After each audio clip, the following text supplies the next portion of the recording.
Hi guys, आज हम बनाने वाले हलवे की सब्जी वो भी न्यू स्टाइल से। आज हम करेंगे हलवे को फ्राई करने के बाद एकदम नई स्टाइल से सब्जी बनाएंगे। सबसे पहले लेंगे हलवे को चढ़ाएंगे, इसमें 2 सीटी लगाएंगे और फ्राई पैन में डालेंगे तेल के बाद इसमें डालेंगे अजवाइन डालने के बाद हलवे को हम करेंगे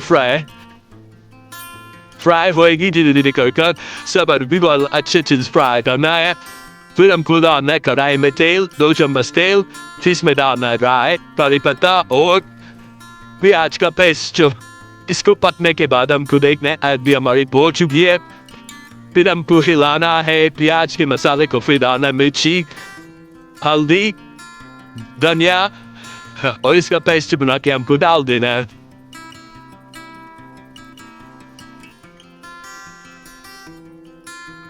फिर हमको डालना है इसमें ऊपर से हमको डालना है नमक, फिर इसको हिलाना है। हिलाने के बाद डालना हमको टमाटर का पेस्ट, 2-3 टमाटर लेके इसको ग्राइंड करना है। ग्राइंड कर उसको टमाटर का पेस्ट बना लेना है। फिर इसमें हम पानी डालकर इसमें माल भी डाल देते हैं। ये लो हमारी सब्जी बन के तैयार हो गई।